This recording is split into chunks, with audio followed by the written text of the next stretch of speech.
ஒரு நேரத்தில் ஏன்டா இவர் அரசியலுக்கு வந்தாருன்னு நான் நினைப்பேன். ஏன் அப்படின்னு பார்த்தீங்கன்னா, இந்த யூடியூப்பில் கடந்த 2 வருஷம் 2.5 வருஷமா அவரை திட்டாத திட்டில்லை.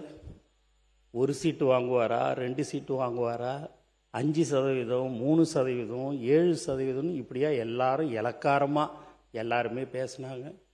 அதுலேயும் இந்த யூடியூப்பில் டிவியில் வாடகை வாயிலாம் இருக்குது. அந்த வாய் என்னன்னா பேசணுமோ அவ்வளவும் பேசும். நான் கடந்த 28 வருஷமா 29 வருஷமா யாராவது ஏதாவது சொன்னாங்கன்னா, படத்தை பற்றி சொன்னாங்களும் கூட ஏதாவது சொன்னேன்னா, அதெல்லாம் விட்டுட்டு போனேன்.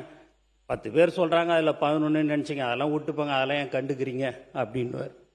நம்ம ஆளுங்க எல்லாம் புதுசாக அரசியலில் வந்தவங்க எல்லாம் எங்கள் கூட புதுசாக வந்தவங்களாம் விடக்கூடாது அப்படி இப்படின்வாங்க. அதெல்லாம் விடுங்க, அவங்க பாட்டுன்னு பேசணும்னு பேசுகிறாங்க, அவங்க பாட்டுன்னு பேசட்டுமே, நமக்கு எதுக்கு இப்போது, அவங்க விட்டு நம்ம வேலையை பார்ப்போம்னு சொல்லக்கூடியவர் தான் எங்கள் தலைவர் தளபதி என்பதையும் தெரிவிச்சுக்கிறேன்.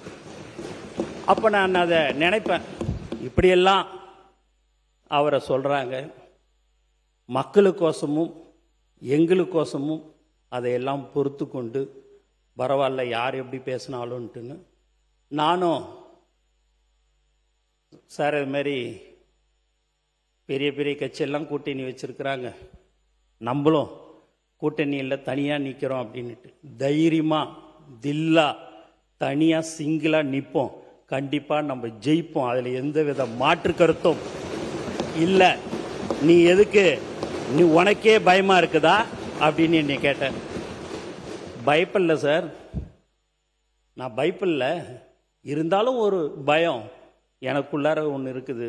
நீங்கள் எப்படியாவது இந்த முதலமைச்சராக நீங்கள் ஆகணும்.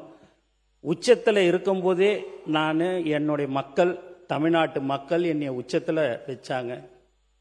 அப்படி வச்சிருக்கும்போது அந்த உச்சத்தில் இருக்கும்போதே நான் விட்டுட்டு அரசியலுக்கு வரணும்னு தான், மக்களுக்கு சேவை செய்யணுன்றது எண்ணம் தான் எனக்கு இருக்குதே ஒழிய, நான் ரிட்டையர்ட் ஆன பிறகு நான் அரசியலுக்கு வர்றதுக்கெல்லாம் எனக்கு விருப்பம் இல்லை.